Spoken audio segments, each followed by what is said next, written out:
हमारे हिंदू धर्म में हर साल तमाम तरह के त्योहार आते हैं जिन्हें हम पूरे विधि विधान से निभाते हैं और पूजा अर्चना करते हैं। वहीं इनमें से एक व्रत होता है वट सावित्री का, जिसका हमारे जीवन में अहम रोल है। हर साल ज्येष्ठ महीने की अमावस्या तिथि के दिन वट सावित्री को सुहागिन महिलाएं करती हैं। इस बार वट सावित्री 26 मई को शोभन योग में मनाया जाएगा। पति की लंबी आयु, सुख समृद्धि और सौभाग्य के लिए सुहागिन महिलाएं वट सावित्री व्रत करती हैं। सनातन धर्म में इस पर्व का विशेष महत्व होता है। इस दिन बरगद के पेड़ की पूजा अर्चना करना विधान है। ये व्रत भरणी, कृतिका नक्षत्र और शोभना योग में किया जाएगा। सोमवार को अमावस्या होने से व्रती महिलाओं को सोमवती अमावस्या का पुण्य भी प्राप्त होगा। इस दिन सुहागिनें पीपल व बरगद वृक्ष की पूजा कर धागा बांधकर पति की लंबी आयु की कामना करेंगी। मान्यता अनुसार इस व्रत के करने से सुहागिनों के पति के अशुभ और हानिकारक ग्रह भी शांत हो जाते हैं।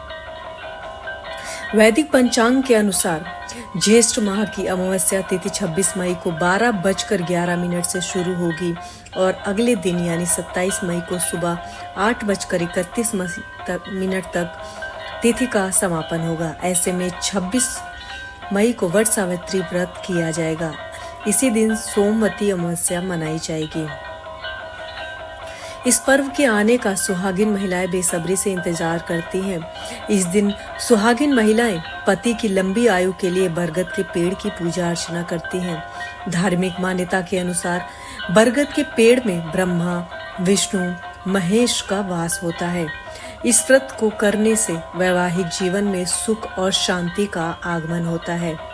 वट सावित्री व्रत विधि पूर्वक करने से अखंड सौभाग्य की प्राप्ति होती है। इस दिन सुबह उठकर स्नान कर सूर्य देव को अर्घ देना अति शुभकारी माना जाता है। इसके बाद बरगद के पेड़ के नीचे सावित्री और सत्यवान की प्रतिमा को विराजमान कर पेड़ पर जल अर्पित करना और फूल और मिठाई समेत अन्य चीजें अर्पित करना लाभदायी होता है।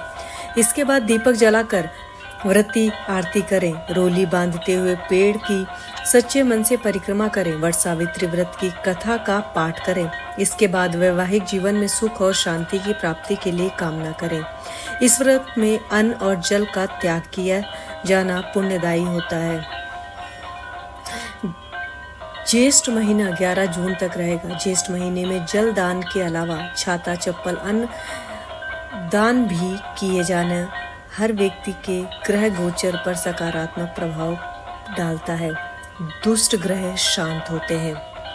इस व्रत में बरगद के पेड़ की पूजा करने का अलग महत्व है। कहते हैं ज्येष्ठ अमावस्या के दिन यमराज ने देवी सावित्री के पति सत्यवान को बरगद के पेड़ के नीचे ही पुनः जीवित किया था। इस पेड़ को अक्षय वट माना जाता है क्योंकि इसका कभी क्षय नहीं होता। यही वजह है कि इस व्रत में वट वृक्ष की पूजा की जाती है। वट सावित्री व्रत के समय सुहागिनें महिलाएं पूजा के दौरान बरगद के पेड़ के तने के चारों ओर 7 बार कच्चा सूत लपेटती हैं। इसे पति पत्नी के 7 जन्मों के अटूट बंधन का संकेत माना जाता है। इसलिए बरगद पर 7 बार कच्चा सूत लपेटा जाता है ताकि वैवाहिक जीवन में 7 जन्मों का साथ बना रहे। वट वृक्ष की पूजा करने के बाद सावित्री सत्यवान कथा का पाठ भी करना चाहिए और पति की लंबी उम्र की कामना करनी चाहिए।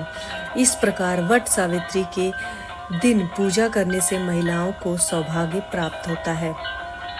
अगर दिन वट का पेड़ ना मिलने पर पूजन से एक दिन पहले बरगद के पेड़ की डाली लाकर एक गमले में लगा लें और फिर घर पर ही इसकी पूजा कर सकते हैं।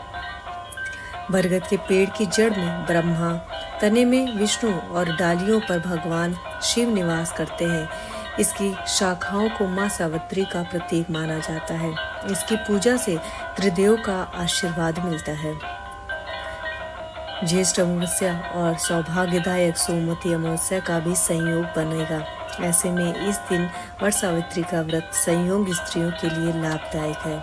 उम्मीद है आपको हमारा वीडियो पसंद आया होगा, तो इसे लाइक और शेयर ज़रूर करें। धन्यवाद।